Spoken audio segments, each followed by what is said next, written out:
Are we a Christian nation? There's two ways to answer that. Are we politically a Christian nation? Absolutely not. It was not framed that way. It was framed in such a way to leave the churches alone. A lot of people do get that one wrong. A lot of people do think that the separation powers were to keep churches from interfering with government. Again, when you know your history, it was the other way around. It was to keep government from interfering with the churches, because that's what had happened in England. When Henry VIII threw the Catholic Church out and became the prelate of the Church of England, the Church of England became an arm of the state. And people were accorded rights and privileges according to their devotion to the Church of England. Hence, the Puritans, the Pilgrims, all of the dissenters, which is what they were all lumped into, had no voting rights in England. They were not allowed to participate in a variety of public activities. They came here to get away from that kind of oppression, and they saw it as an escape for the purposes of religious freedom. However, the framers also understood that a politicized church was probably one of the worst forms of government institution on the planet. So they erected an edifice that allowed for people to express their opinion irrespective of their religious beliefs, and did not permit any one religious group to run roughshod over any other. The individual states, however, often, for a long time, had state churches that they sponsored. Virginia was notorious for that. Massachusetts was another one. It took a long time before the idea that maybe religion ought to be completely kept out of the public sphere to set in. And I don't think that it really entered into it until we had a really, really huge immigrant population of completely different religious ideologies. Let's face it, in the first century of the United States, it was almost uniformly Protestant of one brand or another. Baptist, Presbyterian, Methodist, however you want to carve it up.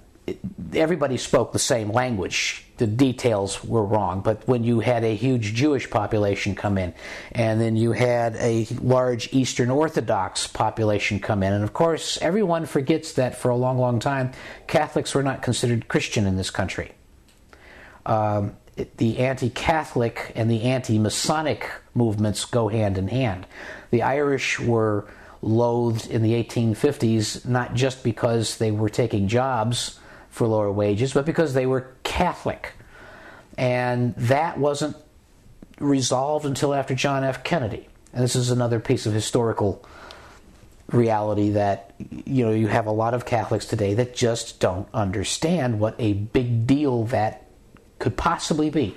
So what if we have a fundamentalist president who uses that as part of his campaign? What difference does it make? No, they don't know anything about the election of John F. Kennedy.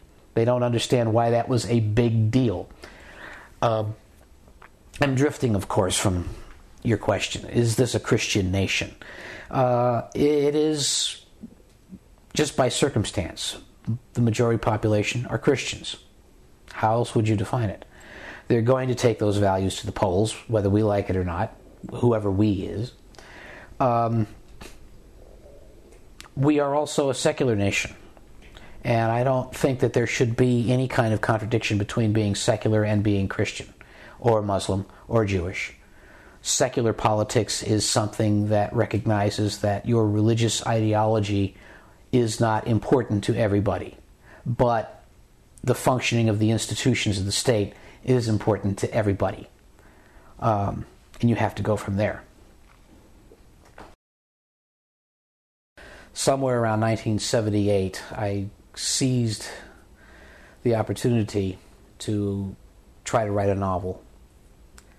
And I did write a novel. I still have the book somewhere in the house. It's a huge, huge thing, because I was convinced that in order to be a writer, what you really needed to do, the most important thing, was to finish what you wrote. Didn't matter if it read well, if it was consistent internally or had logic. You had to finish it, because up to that point I had never been able to finish a novel. So obviously this was a skill requiring some sort of higher commitment. And I sat down in 1978, started banging on a novel, and a year and a half later I had this 500,000 word thing, which had a beginning, a middle, and an end. And I thought, oh, good, now I can do this thing. So I promptly wrote 5 or 6 more, much, much shorter novels, and felt very good about myself, and still didn't do anything about actually getting published because I didn't know how to do that. Give me the name of the first book. The name of the first book, it went through a few names, but it ended up as Random Factor. It was extremely epic. It was more of a fantasy plot in a science fiction setting, which I realize now I didn't then. But it was all over the universe. I had my characters going everywhere. It was... this is the medium that I love, is space opera, because it's got all of the scope of epic history, and you can make it all up.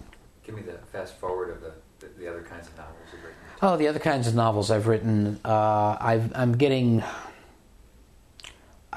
shrinking in as I get older. I'm starting to write alternate histories, which are set very firmly in on the Earth, in alternate St. Louises. I just finished a historical murder mystery, which is set in 1780 here in St. Louis. I thought I'd try something other than science fiction, but history is in a way science fiction. It just depends on how you look at it. We really don't know how those people thought or felt. We assume that they thought and felt like we do, but that's an assumption. When you read some of their letters and you look at some of their practices, clearly there were differences. The regard for life in general and certain kinds of human life in particular has changed over time. The Enlightenment began a trend that is still not finished with regards to basic human rights. Who deserves them, who gets them. So when you start writing history, in spite of what anybody else might say, you have to do a lot more research, because there were things that actually did happen. You're still playing rather philosophically with the way people are, and I like doing that. Let me ask you